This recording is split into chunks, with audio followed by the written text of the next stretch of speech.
You're the host now. Yes, so now it's recording. So now let me make you become the host again. Change host. Okay. All right, it's yours, Tamika. Okay, all righty, all righty. Let's get started. Let me take this down first and share my screen.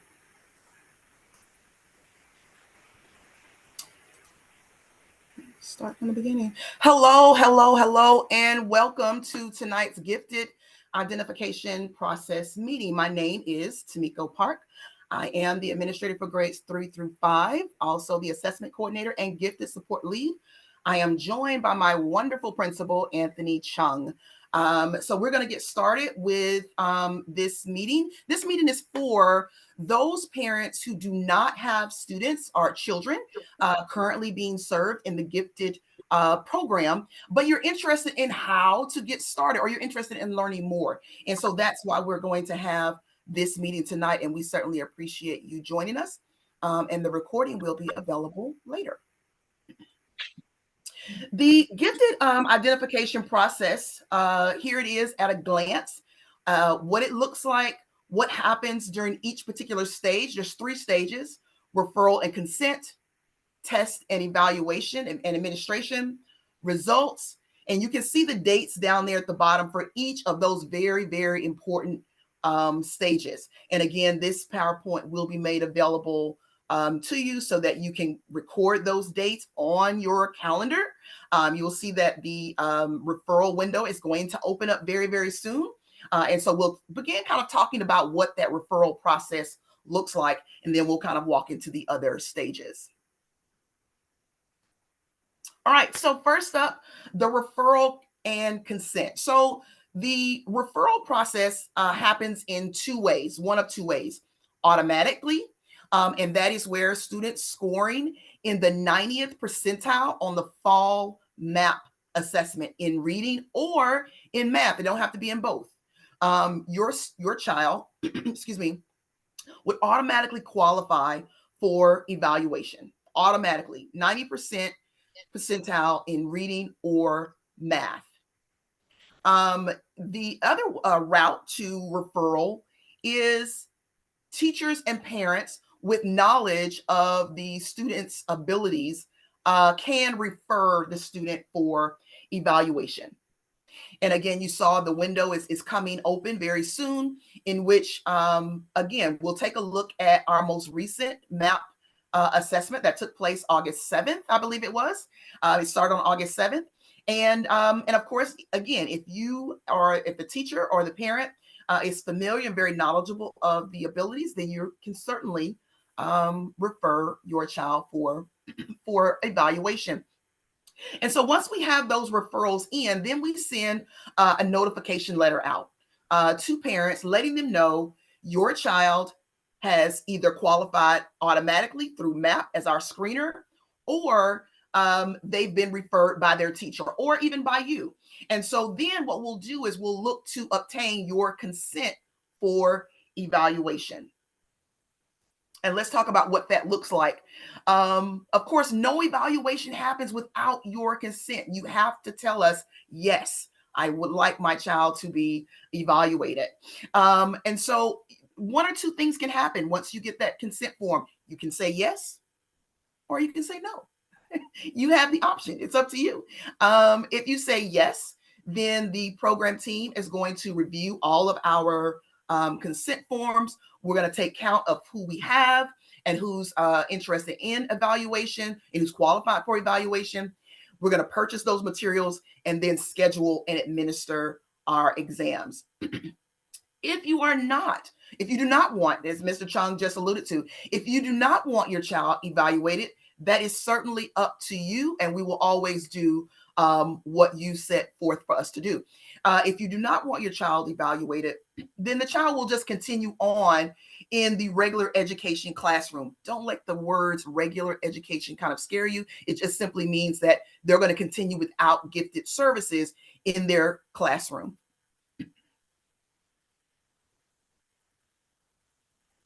get my mouse over here. All right, and so now we're kind of moving on into that second stage where we're talking about scheduling and testing and the evaluation process and what that looks like. The achievement piece is MAP. That's our online screener, and that everyone goes through the screener. Everyone takes MAP. We want to know where all students what students' levels are in reading and in math. Fifth grade also takes science. So we want to provide that assessment to everyone. But again, we take a very special look at those students who have scored in that 90th percentile in reading or in math. Once we can receive those consent forms, we start ordering the test, we start scheduling the test. Students will then, those students that have we have consent form will now move into those green areas that you see on the screen, where once they've been granted consent, they're going to participate in these series of exams.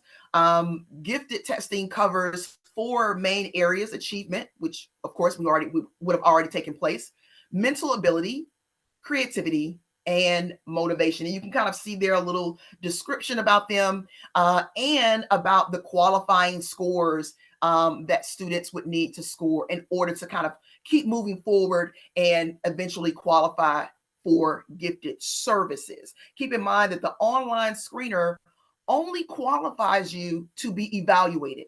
It only qualifies you to get to the green section you see here. And once you're at that green section and we've been given consent, then we kind of move forward with administering the exams that you see here on the screen. Right. So, Tomiko, if you don't mind, let's just move back to, and let's just stop right here because Okay. it's a lot of information. Can you go back to the previous page? Sure. Yes. Okay. So, can you go back to even? Let's stay here. Okay. So no, let's go back to this process. Okay. So. Okay. Yes, this is what I want to show the parents. So pretty much, I think everybody here, if this is new to you, I want you to make sure we make it very clear each step, because this is already clearly outlined, and our referral route is pretty much the just like the Gwinnett County. So if your child, let me do a quick summary here. If your child, the first screener we are going to look, Ms. Tomiko Park and Dr. Connie, they are going to go back to their database from MAP, going through each student. When I say each student, let me make it be very clear. No kindergartner. If you have a student who is currently in kindergarten, it's not included in everything we are discussed here. And let me also make it clear, I'm talking about first grade up, okay? However, the timeline, can you go back to the previous page? Like the timeline lay out here. And you can see the time, everything that lay out here. It's actually for the students who are currently in second, third, fourth, and fifth grade.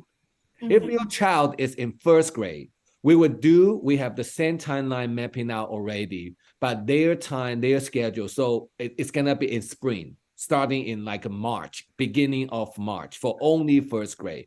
So what I wanna make it clear here, if you have kindergarten kids, you are in the right place. You are going to learn a lot of things about gifted referral, eligibility, and assessment process, but your child is not gonna be eligible to get this process started this year because your child's in kindergarten.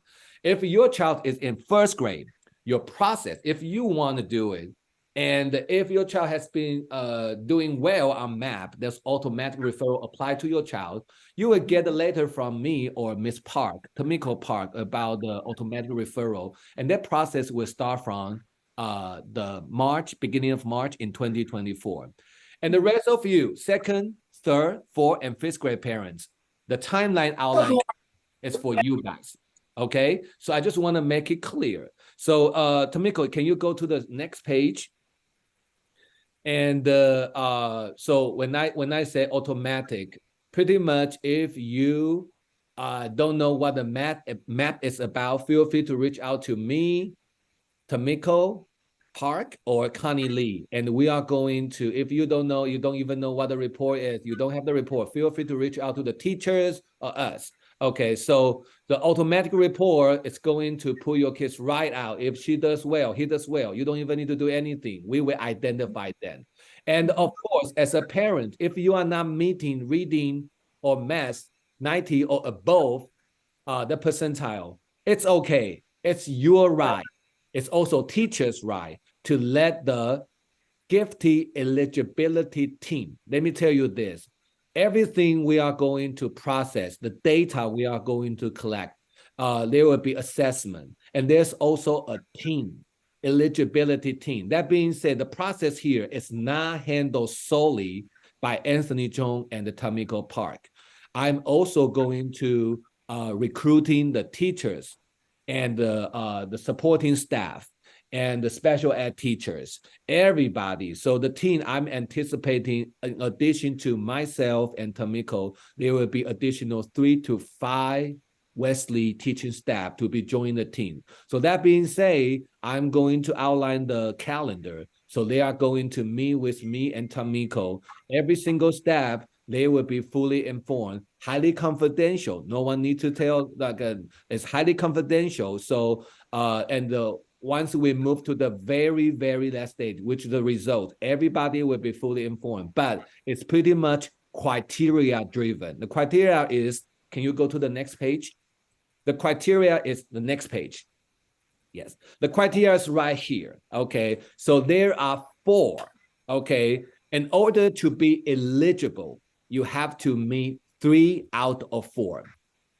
3 out of 4. Okay, so achievement, mental ability, creativity, and motivation. There are 4. So in order to be eligible for gifted program service, you got to meet 3 out of 4. So I want to just kind of go through everything, so let people allow you to kind of digest the information here. If you feel like, oh, wow, there's a lot of information, it's totally okay. And we're here to support. So yeah, that's it. I just want to kind of, slow down a little bit and let people digest.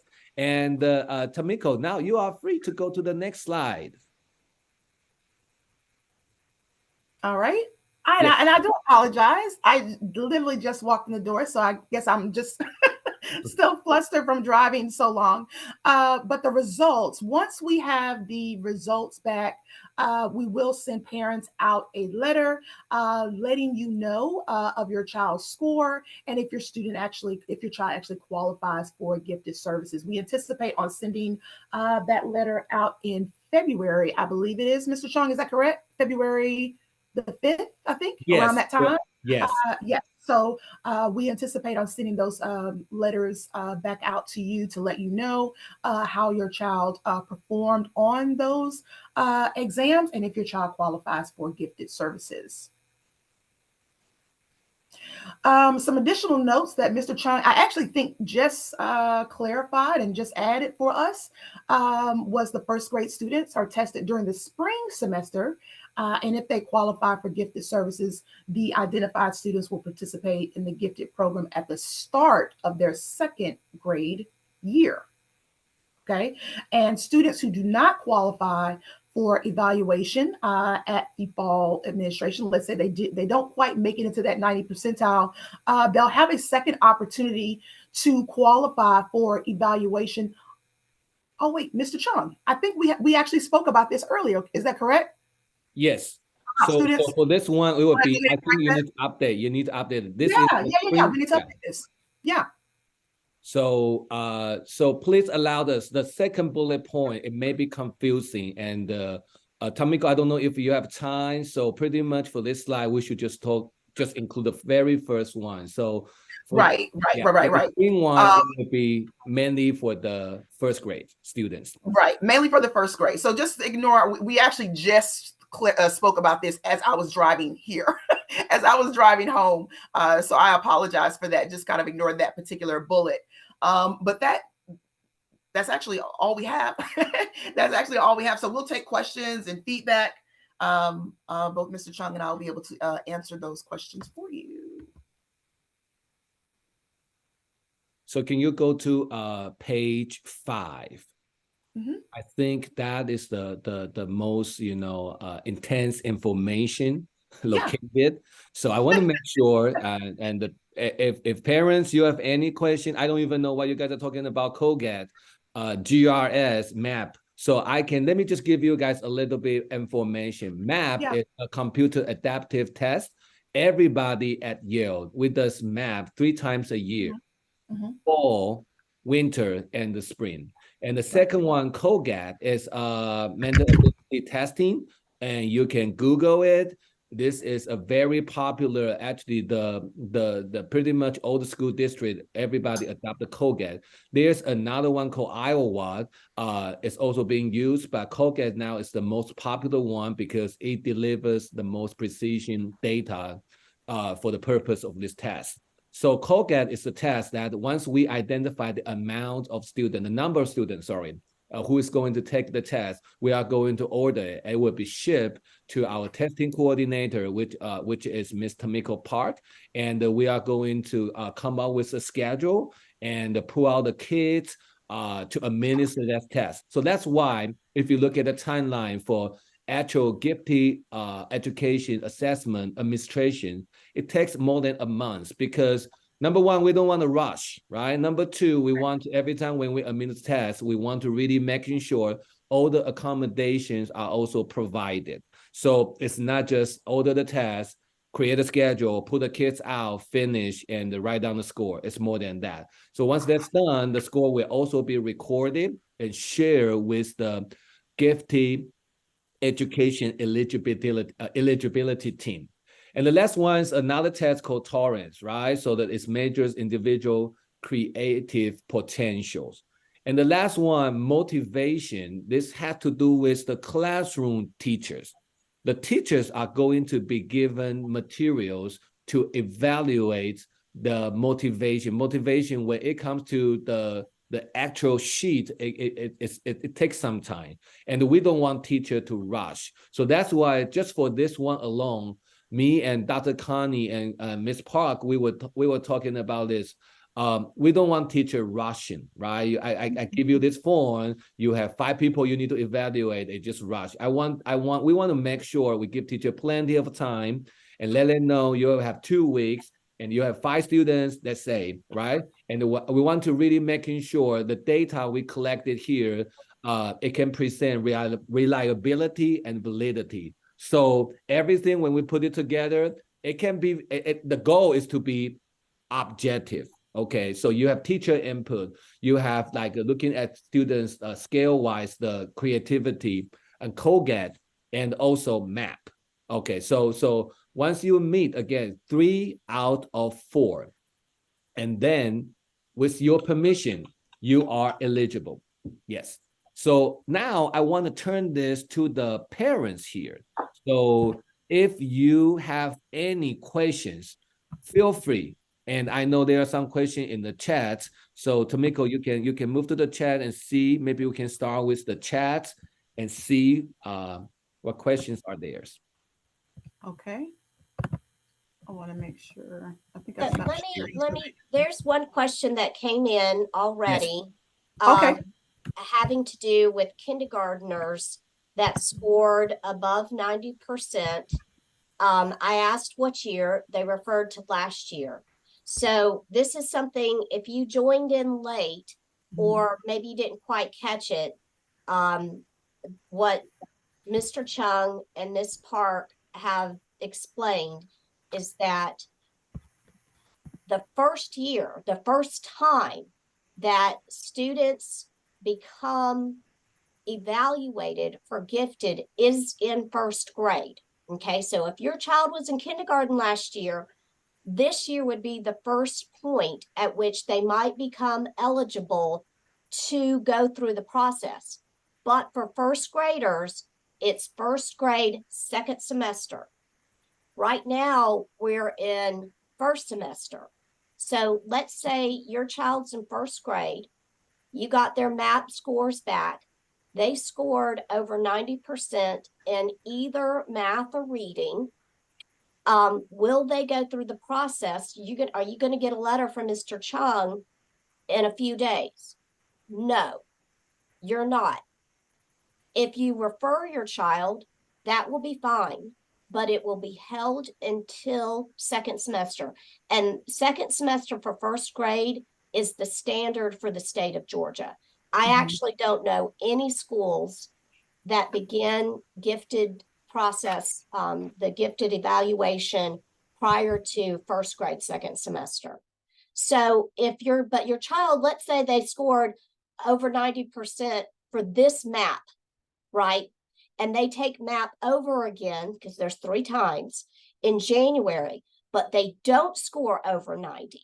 Can they still use the scores that they did in the fall, the ones that you just got back, to make them eligible for the second semester? Yes, they can use those scores for, if you like their scores, they did well, the thing that they just got back, and for whatever reason they don't score just as well in January, then it's okay.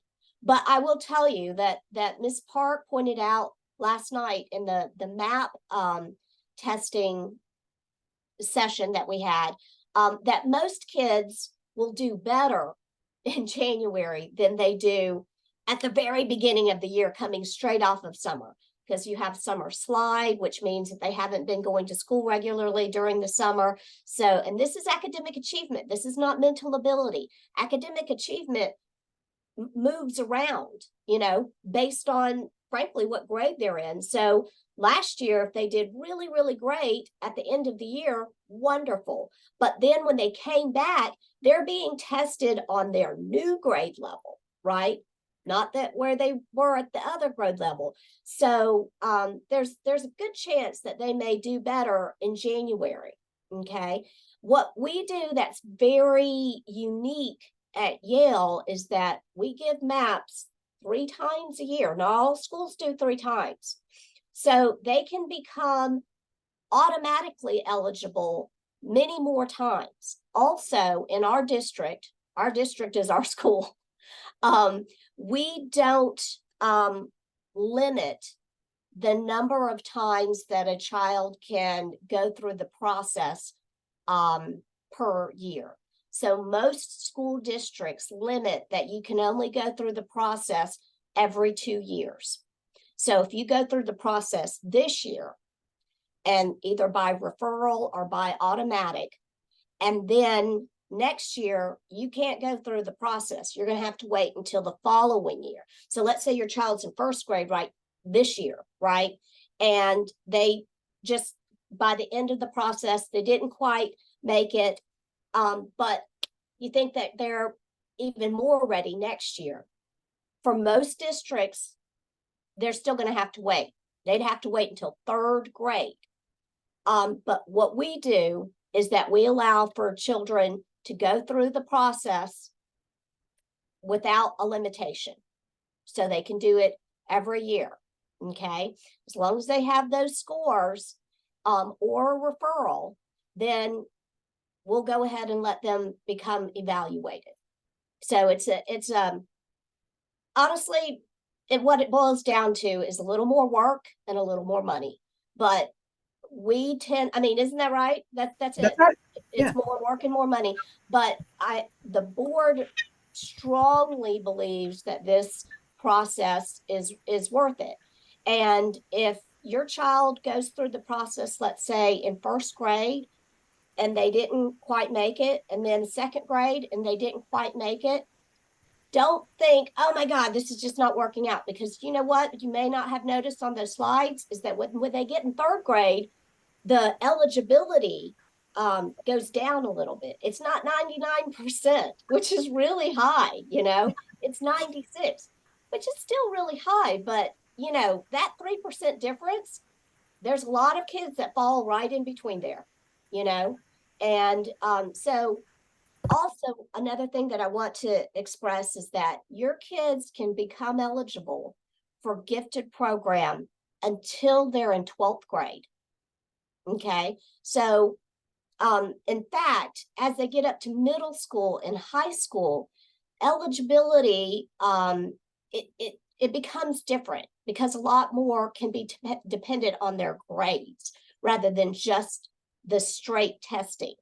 So a lot of the motivation is shown through, look, I'm a straight A student. I'm always a straight A student. Maybe I don't do the very, very best on standardized tests, but I get all of my work done and it's great work. That they take that for motivation. They don't accept grades for motivation for elementary school though. Okay. And all of these rules, these aren't our rules, they're set by the state. So when Mr. Chung said this is exactly like Gwinnett, it's basically the same all the way across the state. The state all has the same rules that's set by the State Board of Education. So we're not going off of, this is set. There's a little bit of differences between the different districts as to what tests they may give first, whether it's COGAT, like testing mental ability, or MAPS first. And we do MAPS first because we do it 3 times a year.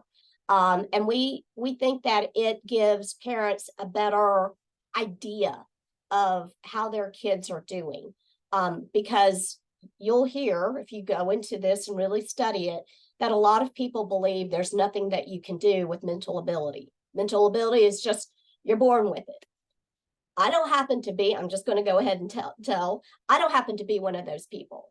I think your mental ability can improve. But regardless, everybody will agree that your academic achievement can improve tremendously based on the practices that each child does or does not do. So I hope that answers a few of some of these questions that have come up. And then, there was a question about the whole process. If you consider that the process has already started because the MAP test has already been given, if you're starting it then it started back in August, right? But it's really after the MAP results come in that it starts to pick up. Would you agree? Yes, absolutely. I would definitely say that the process has already started with identifying students who's going to be evaluated, and of course we'll go through the referral process with teachers and parents. So you would say that process has definitely already started. So I would definitely agree with you on that. There's another question about, will the dates be given ahead of time for when the children will be tested, and that it runs on several days. I believe in the past, the parents were notified as to when COGAT was happening. Yes, as soon as you receive your notification for evaluation, we'll make sure that we include those. Once we get your consent form back, we'll definitely let you know those dates of each test and how they'll run for sure. Let's see. I'm just trolling through the. Yeah, that's what I'm trying to see. I see that you started answering some of them in the chat. So, if the student meets the COGAT criteria but not the creativity and motivation, will they still qualify? I think Mr. Chung, you actually said that if you do not meet the, let's say, achievement, you have to meet at least 3 out of the 4. 3 out of the 4, right? Yes. Go ahead. You can elaborate if you like. Yes. So yes, if you the PowerPoint slide shows there are 4 main criteria. So one is the achievement, which is the MAP, mental ability, which is the COGAT, creativity, we are going to use the Torrance, and the last one's motivation, which is going to be measured by GES. So in order to be eligible for gifted education service, 3 out of 4. So according to the question, the answer is no, that they will not be qualified because you just met 2. Right. Yes. Sorry, I believe though that because I was understanding it incorrectly, on Gwinnett County guidelines, it's MAP and COGAT above that 99 or 96. If you meet those 2, then you do you do qualify. Or if you don't get meet the COGAT, then you have to have both motivation and creativity with MAP. I think that's my understanding based on Gwinnett County guidelines. So that So- sounds very different than what you're saying. So That's my understanding as well. That's That if you correct. receive more than 99% on COGAT and achievement. That they're correct. They're correct. If you're, but I will let you know as far as percentile of kids that get in just on those two scores alone, because you've got to be at 99 and 96 or above on both tests. You don't have to go through the creativity and motivation. Okay. But across the country, I'm not saying that it doesn't happen. It does happen, but it's not as common as going through the next two tests. But you're right. If your child is sitting at 99 percentile right now with their MAPs, or 96 or above, then they could be on the road to just needing to take the other standardized test. And if they score high enough on that, then yes, they don't go through the creativity or the mental ability. And this is set out, again, this is set out by state. This is not Gwinnett, not Cobb, not Fulton. It's the state standards. Mhm. I think I'm slightly confused because I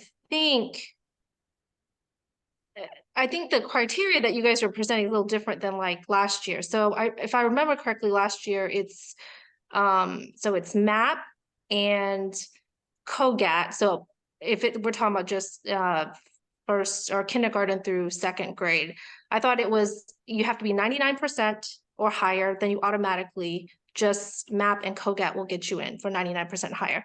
But if you don't get 99%, I thought it was like 96% for COGAT plus, this is the 3 out of 4 you're talking about, 96 plus one of the other two. Does that make sense?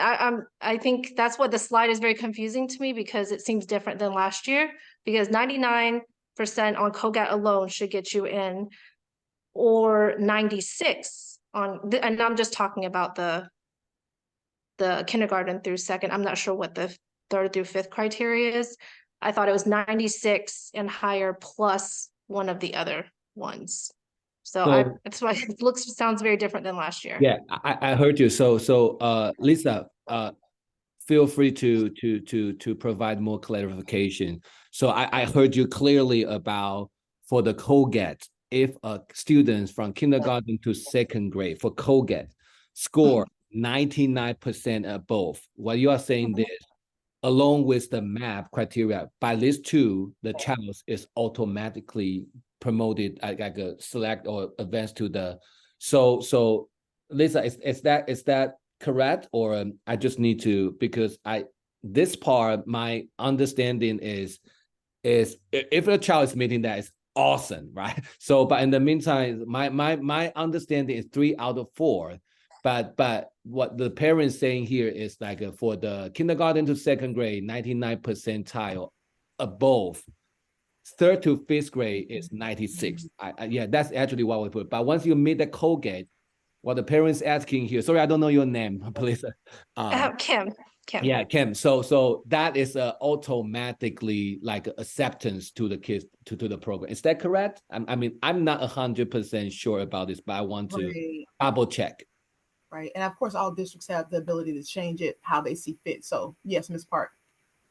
Okay, so I'm going to tell everybody that the criteria, just so you can, if what we're speaking isn't, it seems, I don't know, confusing, please go to Google and you can put in Georgia Gifted Program Eligibility, and there's going to be a chart. Okay, so I'm looking at the chart. The chart has not changed for years. There's no change. Okay, so let me just tell you, for grades kindergarten through second grade, it is harder.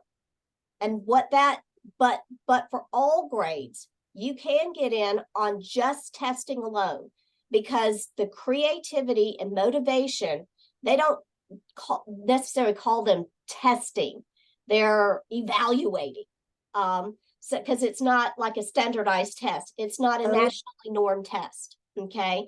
But for mental ability, if you're going to score 99 percentile composite score on a nationally age normed mental ability test, okay, 99 percentile, then and then on achievement, you score 90 percentile, then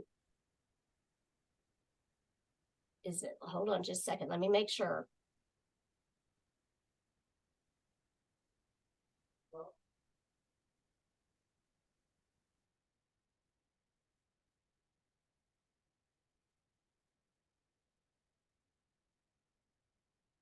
Yeah. Then you're still, hold on just a second. Yeah, then those two alone, then you're, then you are in, okay? Then for, and that's considered option A. When you're looking at the, chart, it's called Gifted Education Eligibility Chart. Okay, option A is just using those testing. Option B is where the student must qualify in 3 of the 4 categories. So what they have to have is a 96 percentile composite or appropriate component score on a nationally aged normed mental ability test. So that's the mental ability. And then 90 percentile total reading, total math, or complete battery on a nationally normed achievement test. And that's 90 percentile or higher. Grades K through 12, superior product performance with a score of 90% or higher on a scale of 100, as evaluated by a panel of 3 or more qualified evaluators. That's both with achievement, okay? But with those scores, you still then have to go to creativity and motivation. I hope that this sounds confusing even as I'm saying it. So then with creativity and motivation, it's also a 90 percentile on composite score on nationally normed creativity test evaluation. There's rating scales, 90 percentile or higher, or superior product or performance, as judged by a panel of 3. Okay, and then the same thing for motivation. But for, like I was saying, for grades 6 through 12, it's motivation can be based on a grade point average. But for our kids, which is elementary, they've got to score 90 percentile or higher on a motivation evaluation. And that then goes to what Ms. Park was showing us, the tests that we use to evaluate on motivation and creativity. And you already know the COGAT for mental ability, and for achievement, we use MAPS. Why is this important? If you're here today and you're trying to pull out information, you know, you can go ahead and know, okay, we're using MAPS, we're using COGAT, we're using Torrance, we're using what was the other one? GRS. So you can look them up. When my child was in kindergarten and I was interested, I looked it all up, everything. I looked at sample tests. I mean, I wanted to know what was going to happen, right? I just wanted to arm myself with as much information as I could. I mean, to the point that at the time, Yale wasn't around. So I noticed that the school that we were at were using the same test for motivation and for creativity, and that wasn't following the state rules, you know. So I mean, you can really find a lot of information. The interesting thing about Georgia is that it was really the first state in the country that codified eligibility and really got behind the gifted program. So what we have here in Georgia is really a very stable system for eligibility and for different options for programming. So Kim, I hope I answered that question. For me to understand it, it was easier for me to look at the chart and how it's lined up so that I could see, okay, here's option A, here's option B. And then it gives, you know, the different, even within the same category, it shows the different ways that people might be able to qualify, but you have to look at the way that the school has chosen.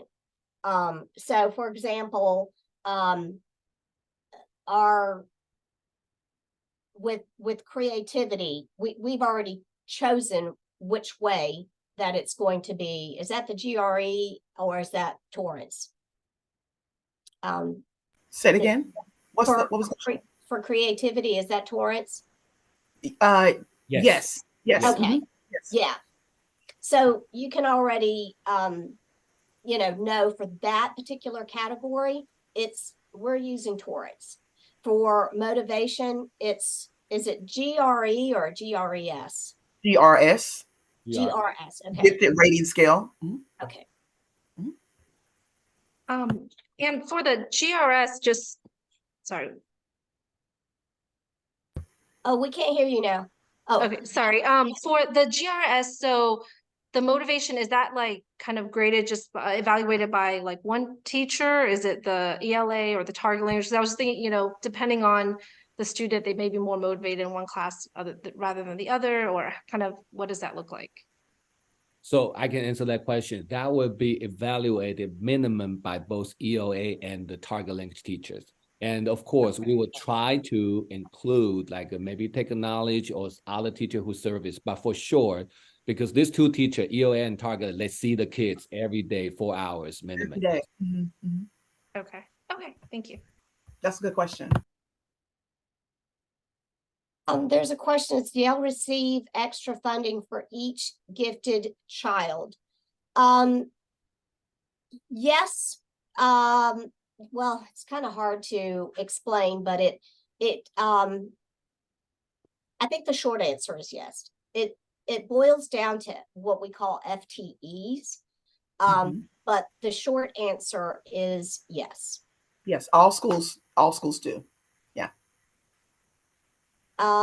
If the student is already in gifted program but realizes there's not the best interest, yes, you can withdraw from the program. But if you withdraw from the program while your child might be disinterested, let's say when they're in 4th grade, they're just not as interested, and then they become interested again in the 6th grade, they can't just join back up. They have to go through the whole process again. If you withdraw, you don't just join back up. You have a certain window of time after withdrawal to join back up, but I can't remember, is it 2 years or 1 full year? I'll have to look up that. But if you withdraw and you stay withdrawn for a certain window of time, in order to get back into the gifted program, you have to test back in again.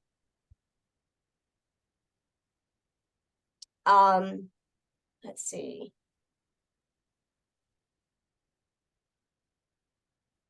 How many percent first graders are eligible to be tested at this time? 0. Because it's the first semester. I've gotten, there are two questions so far about that. Does that seem confusing to people that what the schedule that Ms. Park just laid out that ends on February 2nd, that's not available to first graders. That's not available to this year's first graders right now. But there will be another process in the spring, and that will be available to your first graders. First grade, second semester, meaning after January begins. Is the notification for evaluation going out to parents February 5th?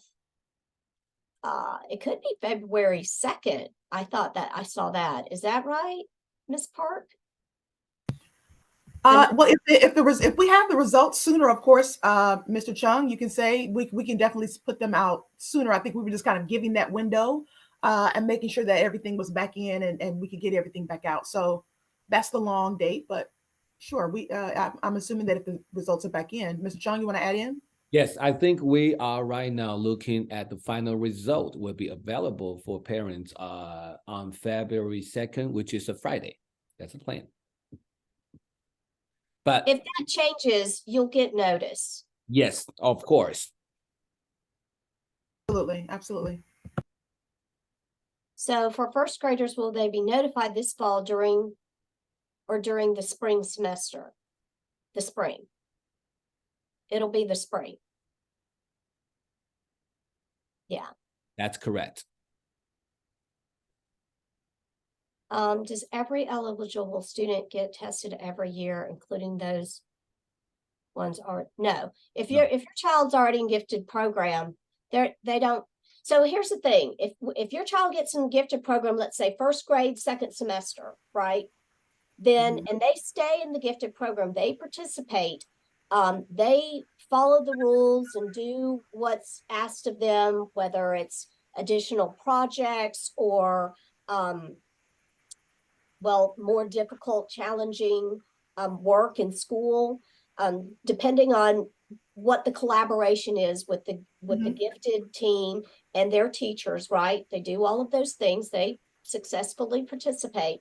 Then they can stay in the gifted program until they graduate from 12th grade, till they fully graduate from school. Or they can say, I'm not doing this anymore. And if you're thinking, why would any student say I'm not doing this anymore? I think a lot of students drop out in high school, a lot, depending on how their high school sets it up. If their high school requires that it's a class, because my high school required that it was a class, then a lot of students don't participate because it's not an AP class and they're not getting a weighted score. So, and if they get an A in that class and it's not a weighted class and they're only going to get a 4.0, the highest they could get, whereas they could take an AP class in that same time period and make a 5, which makes them more competitive with their GPA if that's their mindset. So a lot of people do jump out, honestly, they do jump out in high school, depending on how their school sets it up. Some schools set up where it's kind of on your own time, though. You don't have to take it as a class period. And so I think that in those schools, there's less attrition from the program.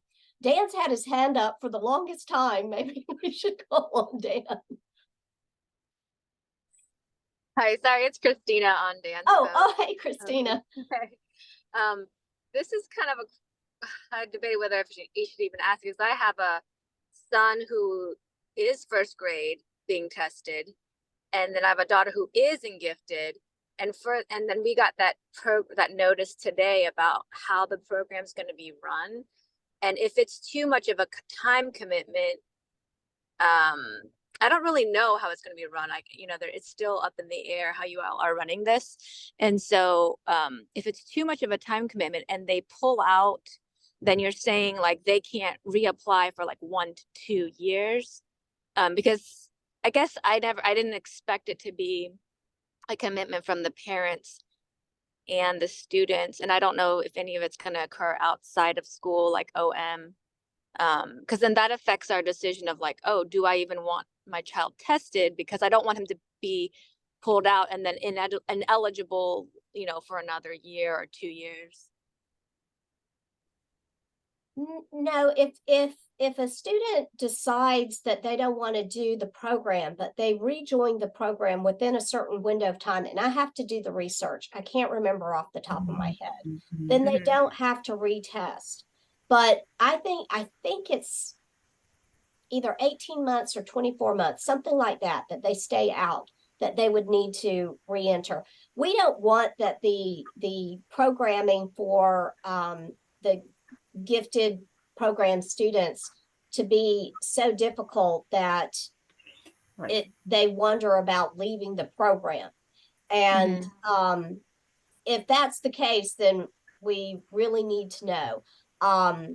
Yeah, because on our end, I was like, if it's maximum 4 per group, and you have to have a parent mentor them all year, you know, it was like, oh, like, are we gonna have enough? And if I commit, can I commit to that? It just feels like much more overwhelming in comparison to, like, you know, Roberts, where they say they pull them out, or they have like advanced math and then advanced gifted classes where they pull them out a couple of times.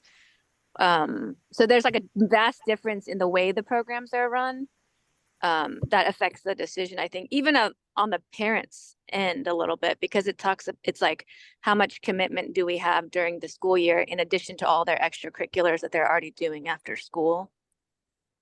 Yeah, just let me share some thought around this. For the email you received today, let me keep it very short here. It's not year, okay? We want to make sure it's like pretty much from now on pushing down the road to the end of May, and I intentionally made it clear it's gonna be student drive.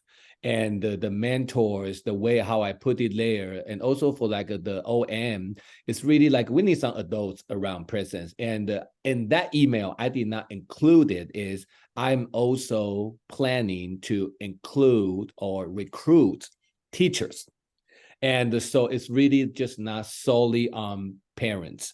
So, but I Oh, okay. yeah. So that's also the discussion between, because I know there are some teachers out there, they would like to be part of this project with clear timeline, which we provided, but it's really like a student drive, and you know, how are we going to really use their gift to Okay. continue provide those additional level of challenge in the meaningful way. And but it's not like a parents, you're just that's not the whole point. It's really, it should be driven by the students.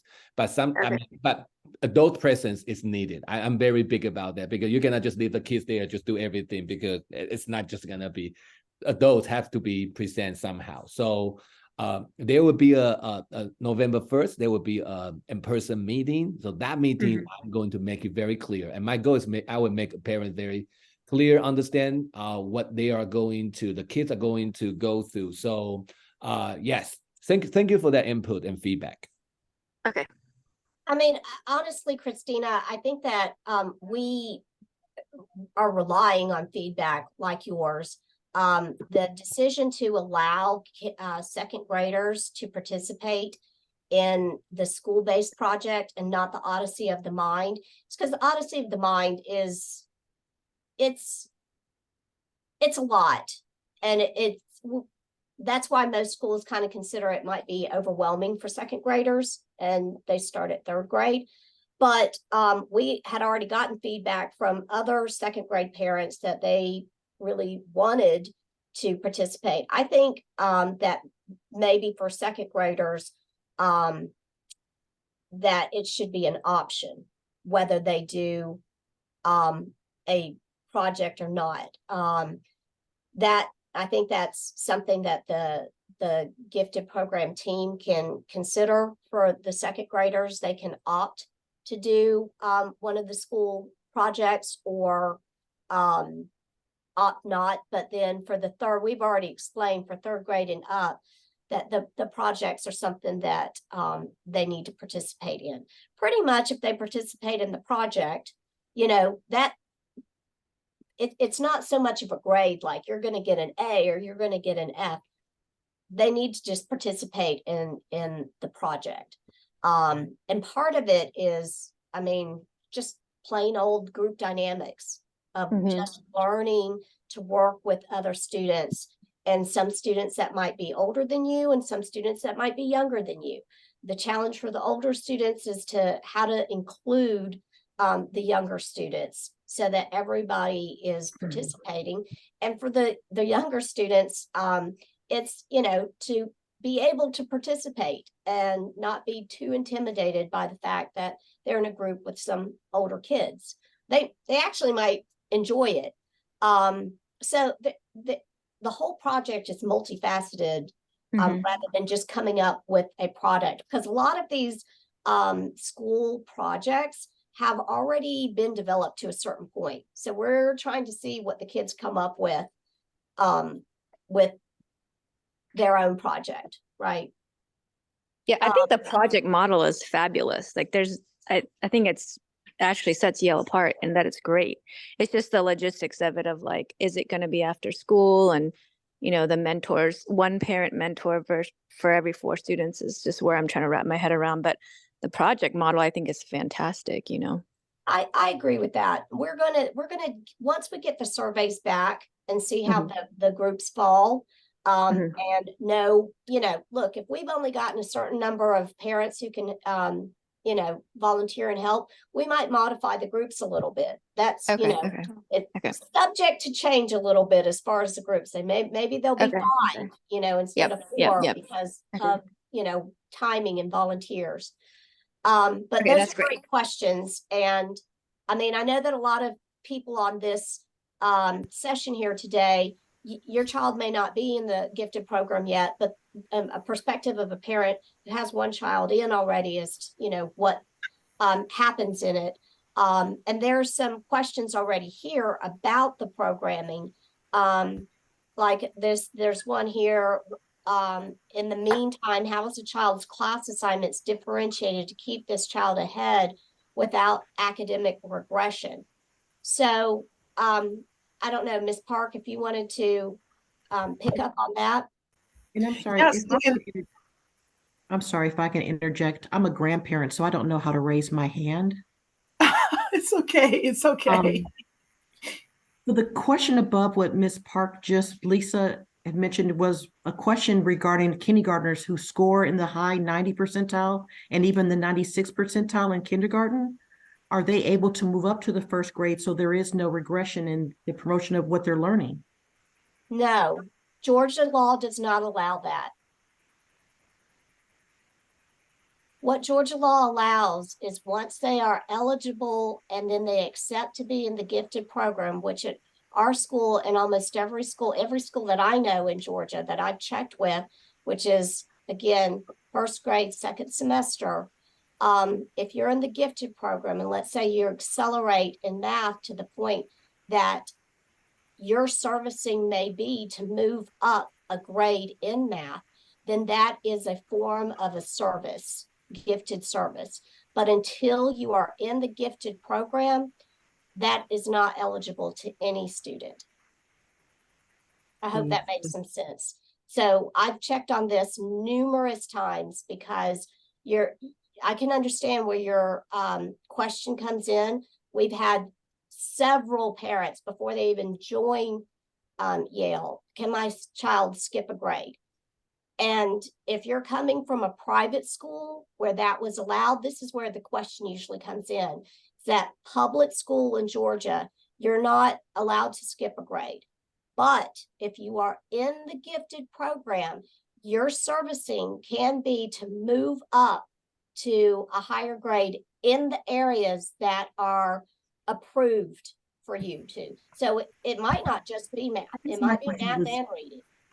Right, I understand that the kindergartners are not eligible for the gifted program until the second semester of first grade. I understand that portion. My concern is the level that they're being taught at. If they're at a 96, there's nothing to address that. So let me share some thoughts here. This is Mr. Chong, and one of the best part of my day is when I can sit into the just observe instruction, sit in the classroom. So In this case, 5 years old, doing pretty well based on the data we collect so far. How do we meet the students with very need? That this question drives me. So the short answer is it's our job, it's teachers' job based on the data. How can we really serve them, differentiate our instruction? So that part is an ongoing effort for us to do daily. So to really serve the kid at the layer level. And in the meantime, and the reason I kind of want to share some different thought for you to consider is when the kids is performing at this level by numbers, that is academically. But I also want to, I don't know the kids well enough. I don't really know which child at this point, but also often because I've been in the school for nearly 2 decades, that socially and emotionally piece is also another factor when we make any change. And if we are making any change, it would not be just solely by one factor.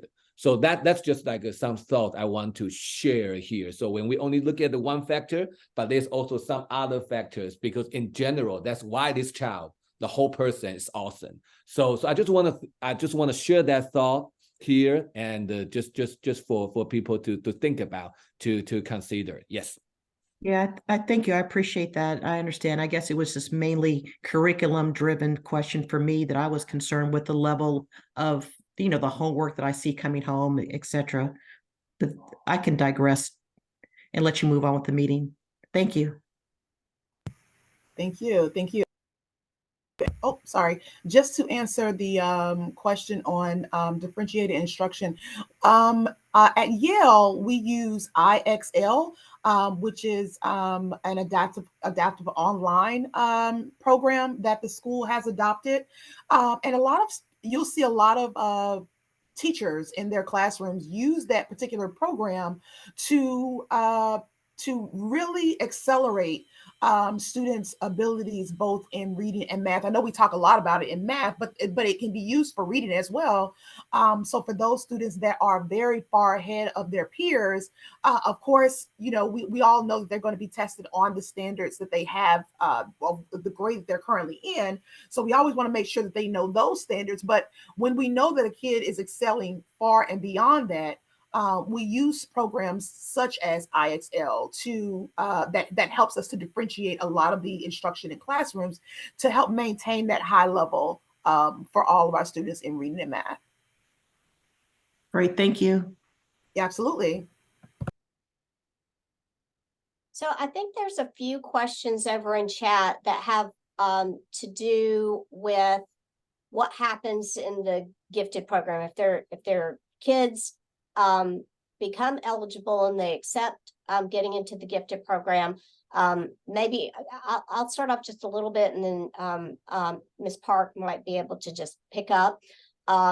So once your child's identified as eligible for the gifted program, and then you accept for your child for gifted services, then frankly, it's a lot like special education. It actually statutorily, it is special education. It's in the same statute as a child identified as special needs. Okay. And so what happens is that their teachers are notified that they are gifted eligible and in the gifted program. And then the gifted team, which includes our principal, Mr. Chung. If you didn't know, Mr. Chung himself is gifted endorsed. So he's got a lot of insight background on gifted education himself, which we appreciate as our principal, right? So the method that we use, I guess maybe the old-fashioned name is the push-in system, which means that they aren't pulled out of class. In the old days, I think that they often pulled kids out of class. At my school, not only were you pulled out of class, but you had to get on a bus and be taken to another school. I know, right? And then not every day, once a week, and then you came back at the end of the day. Over the course of the last few decades, it appears that educators don't feel like that's the best way to go. So the trend has been more to push in, which doesn't create such a separate identity for the kids in the gifted program, whether it's positive or negative. And you'd think as parents, it's so positive, right? But on a kid level, I know at my school, it wasn't so positive because they were automatically labeled the nerds, right? The uncool kids, right? And honestly, a lot of kids did not like it. They didn't like it at all, right? There's a stigma. So the push-in system has become a lot more popular, which is what we use. Also, we use the push-in system at Yale because we do have some classes where there are more kids in the gifted program than not. And so if we pulled out, there would just be a handful of kids left in the classroom, which is that's not purposeful at all. Right. So the push-in system allows for the kids identified to be known to their teachers. And then there's a collaboration that happens amongst the gifted team and those teachers to keep track of where they are. And this is where I'm going to let Ms. Park pick up because this is where she really knows. Yes, you know, I want to just go back for a second and talk about kids being pulled out and pushed in, and now, of course, the state everywhere almost has kind of moved toward pushing in. I will tell you that I've been in this business a long time, you know, almost 25 years, and one of the reasons why the state moved toward a push in instead of pull out is some of the very reasons that Ms. Park alluded to, that kids felt, you know, well, why am I left behind? Or why do I have to be taken away from my friends? You know, it kind of gave kids, although we met adults like, wow, that's great. You know, I was never pulled out for gifted. They get to go, you know, they get a t-shirt, you know, it was a really great thing, but it left kids feeling, a little different, you know, and so that's that. Of course, that we wanted to change how kids were feeling.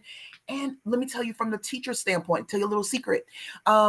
When back then, special ed kids were pulled out, EIP students are pulled out, gifted students are pulled out. And what happened to the teacher that's left there with the kids that are still there is that teacher never got a chance to expand their capacity to teach all kids, because you had a special teacher that was pulling all of these students out and giving, you know, and providing service and providing instruction, where a teacher just left in the classroom doesn't have the opportunity to kind of really expand and understand really how differentiated instruction can work for all students in the classroom. And so now you have teachers collaborating more in classrooms to help all students in the classroom. So I just wanted to add that particular piece. Right. And so what the challenge is for the gifted program team is to know the performance of all the kids in the gifted program really well, and then to collaborate with their classroom teachers on, okay, this type of whatever it is that they're doing, whatever unit that they're working on, this probably is not challenging enough for them. So what you might not realize is that some of the things that your kids might be doing, especially if one of your children are already in gifted, it may be slightly different than what somebody else in the same class may be doing. You might not be able to tell, like when you're looking at maybe some forms that they're working on, take homes, handouts, the pictures may look the same, but really when you get into the meat of what they're doing, there's little indicators on these sheets that show what level that is. And some might be more challenging, a little bit harder than others. Now, I will say, with respect to our math program with Singapore Math, everybody does Singapore Math, and on level, so grade and semester, right? Singapore Math in and of itself is generally about a semester ahead than what the typical US math program is. So Singapore Math is considered already a gifted level math program. And with respect to English, not so much in kindergarten and first grade, but starting more second and certainly third through fifth, the ICM model, which is the integrated curriculum model, is used, which is a curriculum that was specifically made for gifted program. We just use it school-wide. It works particularly with differentiated instruction. That's why we did it, but it does work well for the school.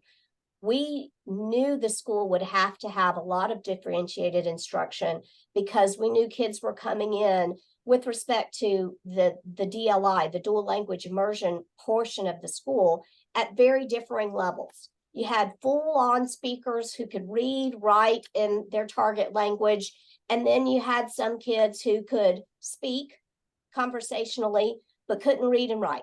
And then you had brand new students, never been exposed to the language. So we knew that kids were going to come in at all different levels. And so differentiated instruction was going to be a cornerstone of the school. And that's how we got to ICM. But it does work well with the kids that we have in the school, right? So when we started to develop the gifted program, what we were told is because of the Singapore math and the ICM usage, basically we already have a gifted, all kids are already exposed to gifted strategies and gifted level instruction, right? But if your child is beyond that, then it is up to the teacher in collaboration with the gifted team to make sure that there's more rigor or more challenge given to those particular students that need it. And it's kind of different. Everybody tests differently. So you'll even see that students don't have to have 99% all the way across the board. If you read through it, it's like percentile total reading, total math, or not and, or complete battery. So that word or means a big deal. And I think the reason why I tend to take on a bigger role in the gifted is because I come in through a legal perspective and how all of this is broken down. So anyways, that's the basic of the gifted program at Yale. It's called the collaboration method of the push in. So that's what's happening. The projects are on top of that so that kids can get a little bit more within their gifted education and their servicing. I think that because we're talking about these projects, let me just quickly, and for the parents that don't have any idea what we're talking about, starting this year, the gifted program students will, especially third through fifth, they need to pick a year-long project, a group project. And they're in the process of doing that now, of deciding what project they want to choose. And for second graders, they can choose the school-based projects, not the Odyssey of the Mind. And we'll discuss a little bit more whether that has to be required for second graders or can just be an option. Because, you know, for a lot of our second graders, this is new to them. They haven't spent, because they would have just gotten in first grade, second semester last year, right? So we'll keep working and tweaking on that. I hope that answers the question, though, as far as, you know, what else is what happens with the gifted program. As your kids get older, their options for the gifted program, it becomes different in middle school. It becomes different in high school. So for I know for my high school, what they offered is like mentorships. And so you could go ahead and start to research careers that you wanted.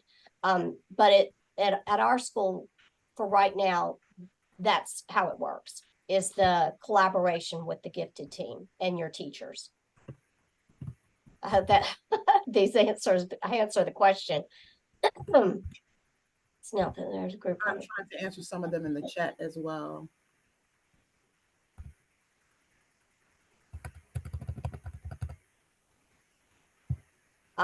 There's a question. There used to be a non-competitive component of OOTM, exactly for the younger kids. Is this Amy Hastings? I don't know what OOTM is. Odyssey of the Mind, Lisa. Oh. Odyssey of the Mind. I posted that a while back. We're way past it. Sorry. No, Sorry. it's okay. There we are. I don't know. I'm not familiar with that. We'd have to ask. You know what? I bet that there is. That does make sense. That there is a non-competitive one for younger kids. Mhm. I will have to say that for right now, our program isn't set up to participate in that portion of Odyssey of the Mind. But we can keep it in mind for the future. So, because Odyssey of the Mind can be stressful, and I'm not saying that it's not great, but for second graders, it can be a bit much. Is school project completed during school or after school? How often do students meet? That's go ahead. Yes. So for this one, I would say it's gonna be during the school, if possible, and after school for sure. But the reason we are not going to have a very solid schedule because this is new to our community. But in the meantime, once we gather more like solid information about their preference, students' preference, everything is going to allow me and Tamiko to really, sit down and really making sure how can we make sure the process is going to be, meaningful and the result is productive. So yes, that's my question for that, Lisa. I think what we hope that students are able to do is to kind of consider the members of their own group and figure out, look, we two have lunch at the same time. So we can ask if we can sit together and kind of talk about our project through lunch if we're not in the same class. And, sketch out some things for our group, and then we can bring it back to the group. We're really curious as to how the students kind of come up with their own ideas and solutions, especially with their use of time. So that is part of the challenge for them, and what creative ways that they might be able to figure out how do they communicate with each other. Miss Tomiko Park, I just wanted to let you know, I think you're replying to me. I think your responses are going to me only. Just Oh FYI. no. Yeah. Don't So want if you want, that. okay. Thank you. Thanks, Kim. I didn't realize the direct message was on. Oh my goodness. Thank you. How do we learn about what's really expected from students and parents before in gifted program before pursuing for a student to be evaluated? I think that it would be good if you want like a lot of details to see if you can set up an appointment with Ms. Park or Mr. Chung if you have like more in-depth questions that we're not answering to your satisfaction right now. Do you want me to read out these questions maybe? Been answering some of them in the chat. I just didn't realize I was sending them all to Kim. So Oh. I'm just kind of copying them and putting them back in the chat. I know that Terry asked about the GRS, so we talked about that. So I have been answering them in the chat, and some of them I can tell have been answered based upon some of the things you've already said and Mr. Chung has said. So I'm just going through, just making sure that I haven't missed anyone. See, there's some, by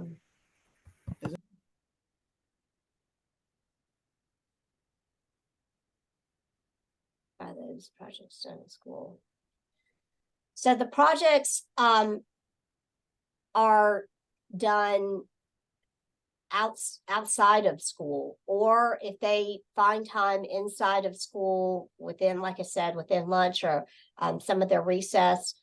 Last year with kids who were involved with Odyssey of the Mind, which is a really kind of long-term project, and some practicing for other kind of testing that they had. I would call it testing, but it's not called that. But anyways, they would once a week meet up during their lunch slash recess time. Okay, as a second grade transfer student, when did they receive notification regarding their eligibility for the gifted program? It's a gift for this. Okay, so if you've already received from a different school that your child has been or is eligible for the gifted program, then they are automatically eligible for the gifted program in all Georgia public schools. So if your child was evaluated at a different school and you transfer in, you just need to make sure that the school knows that your child's already been evaluated. And there is a way for us to check through the Department of Education, because when a child is eligible for gifted services and they accept, then that information is turned over to the Georgia Department of Education. So there's that way every school that they move to will know that they're identified with that. So there's a way that we can check it. You just have to let us know. I don't know if that's really the question. When did they receive notification? Okay, if they're in the second grade right now and they're either automatically referred through their MAP testing, or if they get a referral, then that should be starting up pretty quickly here, right? November, is that right? Yes. Yeah, I think that's right. Mr. Chung sent me those dates right before the meeting for the younger group. So yes, let me go back and pull those dates up.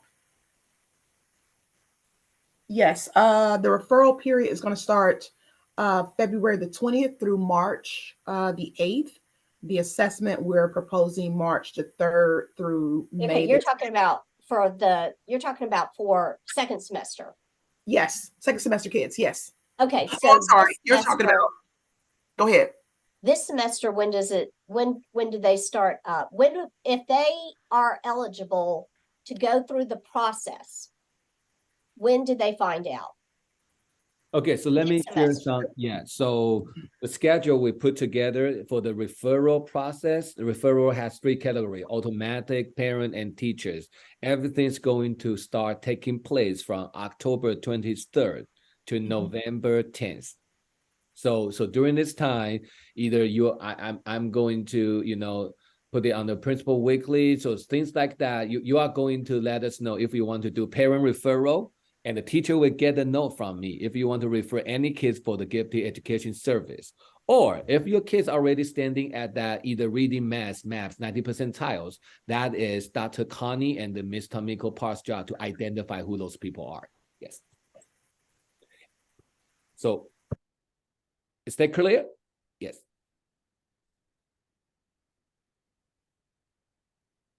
I'm not sure if we've missed. I feel like I've kind of skipped about on some of these questions. If we haven't gotten to your question, I mean, anybody, you can unmute your microphone and call out. Our email addresses are also, I don't know if you may not have seen that on the slide. My email address is tpark@yale.org or achung@yale.org if you would like to email us, and definitely email us. That way we have a roster of our new parents, because we'll definitely need your email address so that we can send out the recording, information about the gifted program and projects that are coming soon to our students. We would definitely love to send those things out to you soon. So definitely please send us an email that you are here tonight so that we can take account of who you are and get that information out to you with any additional questions that you have as well. I think Kim has another question. Yes. Yeah, sorry, just going back to that slide, just because I think what we landed on after, you know, Lisa, you Googled it, was that, you know, the eligibility criteria is different than what the slide Ms. Park had, because what we talked about, I think earlier mentioned, is 3 of the 4, but like I said, I believe if you score 99%, it can be 2 of the 4.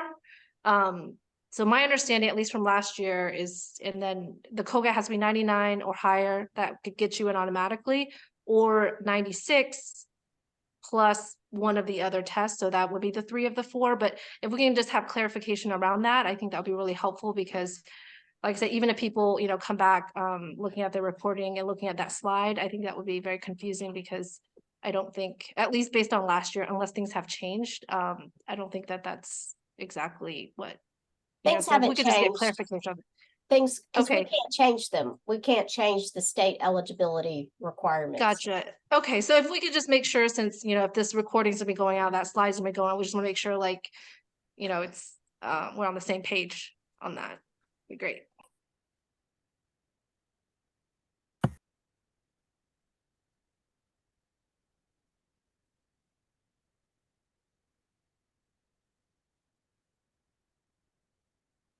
All Ms. right. Park, are you good with that? You're on mute. I am good. I am good with that. I believe when we organized, when I put these slides together, that exact same chart that you're talking about, Lisa, was the chart that I was looking at. I'll definitely go back and, you know, check my percentiles that I put there. But I am familiar with the chart that you Googled. Of course, I had it with me when I was doing it. But if we missed anything, definitely we'll make sure that you know, the right information gets out to you for sure. Absolutely. I think the only thing that we didn't stress when presenting what you had was that if you do score, if you're in kindergarten through 2nd grade and you score 99% in the mental ability, and then you take, well, we first take the achievement. So if you're scoring at 90% or higher, and then you score 99% on the mental ability, then you don't go through the other things. If you're going to score 99% in kindergarten through 2nd grade, and then through 3rd through 12th, that would be 96. So if you have those 2 together, then yeah, you don't go through the additional creativity and motivation, which is the option B. So you know, we can, I mean, there are several different ways to show the chart. And I think that we just skipped over the fact that if you score particularly high in those first testing, that can get you in to eligibility without the other 2. And yeah, we didn't, I don't think we stressed that, but thanks. Right. And I apologize. You're right. There are option A and option B, and I didn't stress that. I'm sorry, Ms. Park. I didn't want to talk over you. Yeah. So everybody is available to you for the additional questions that you might have. Let's see. So I think people are just wanting to know that this is available to them, the recording. Yes. When does the identification of 1st graders to be evaluated start? When do parents get notification? That would be in the 2nd semester. I don't know exactly when the date is. I don't know if those dates have already been identified, but it would be in the 2nd semester. I would imagine it would have to be later in the semester, so the results from the January map have come in, right? The dates for the 2nd semester first graders, the referral period is February the 20th through March the 8th. The assessment is March the 11th through May 10th, with expecting results by May 17th is the dates that I have right now. I hope everybody got that. We can, But we plan on putting the recording. We're going to definitely make some edits to the slides and make sure that we have that in order, and making sure that it's very clear, on the evaluation process and how all that works, as well as additional dates and timelines for you as well. there's the last question here. So if student is qualified in the gifted program, she will not be tested again throughout 12th grade. That's correct. They stay in the program as long as they continuously participate.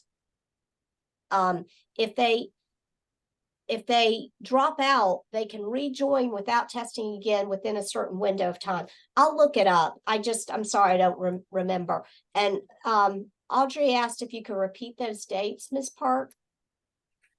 But I just saw that I was going to try and type it in the chat, but that's okay. The referral for grade 1 second semester period is February the 20th through March the 8th.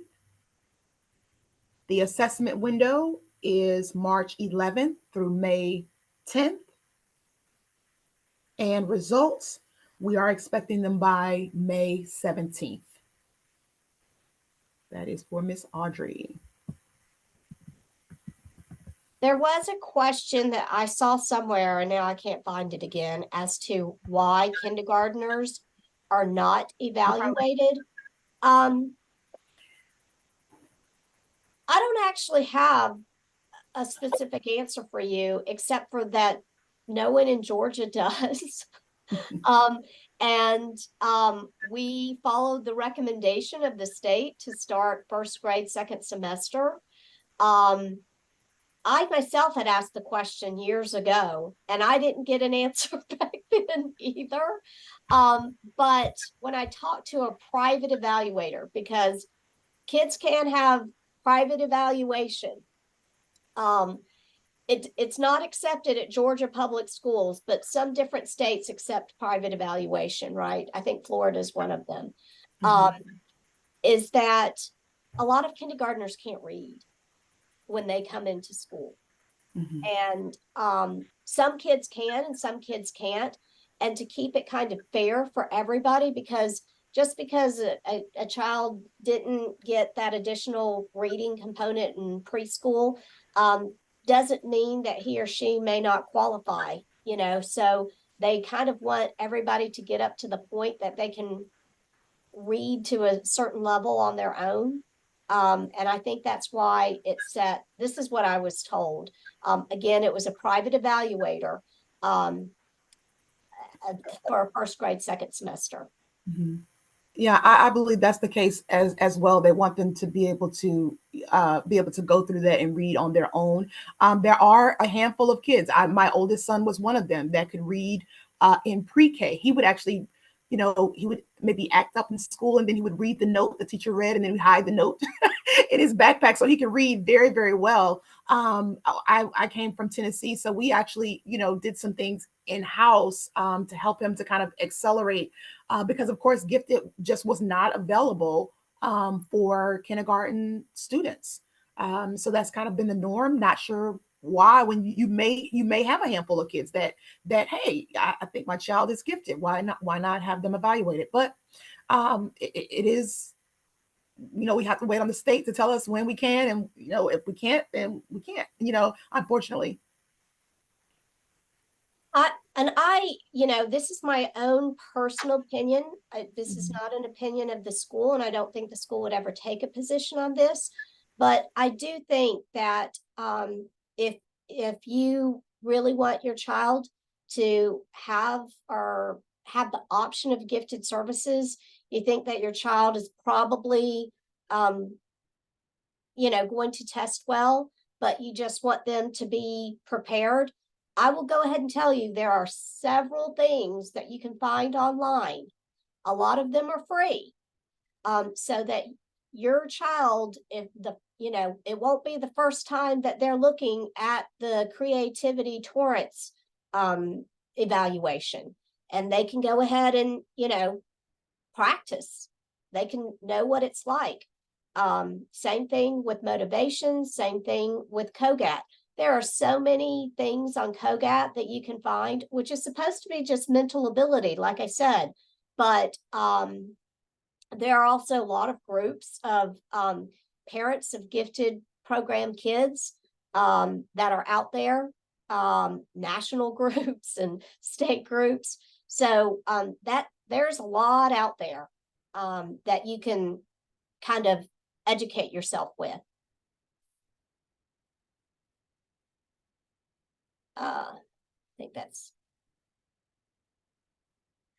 I hope that we've gotten to everything. If we didn't get to your question, then I think that you should definitely email. If you email Miss Park and I have the same last name.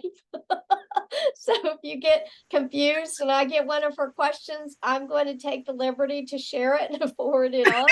But Thank I you. will also try to help in any way that I can, because I do this a lot, where I am like a clearinghouse and I start to move people's questions to the right person. But we just really wanted to give people information. We know that it's getting late, but I hope that this helped and answered a lot of questions for most people. If we need to repeat this sometime next semester or January or February, we can do that. Absolutely. Absolutely. Thank you so much, Ms. Park, Mr. Chung, everyone coming out tonight. We certainly appreciate you. Please, please, please reach out to us. Again, my email address is tpark@yale.org or Mr. Chung, achung@yale.org. Please definitely feel free to reach out to us. And we would love to hear from you. Yes, thank you, Michelle.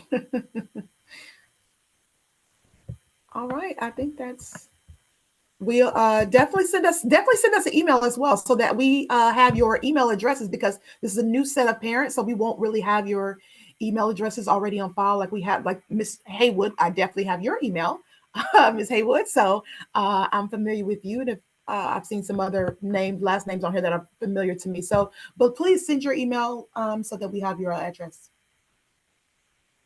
All right, Mr. Chung, any final words? No. Nope, I'm good. Nope. Again, I will see everybody tomorrow in the carpool. Wait, no, you won't. Oh yeah. Oh, no, Okay. you please. won't. There's no carpool tomorrow. Okay, I will see you guys in the parent teacher conference. Yes, Book fair and book fair. Yes. No, Yes. no carpool tomorrow. Okay. All Yes, no right. carpool tomorrow. Thank you so much, everyone. Thank you. Everybody. Bye-bye. Have a good evening.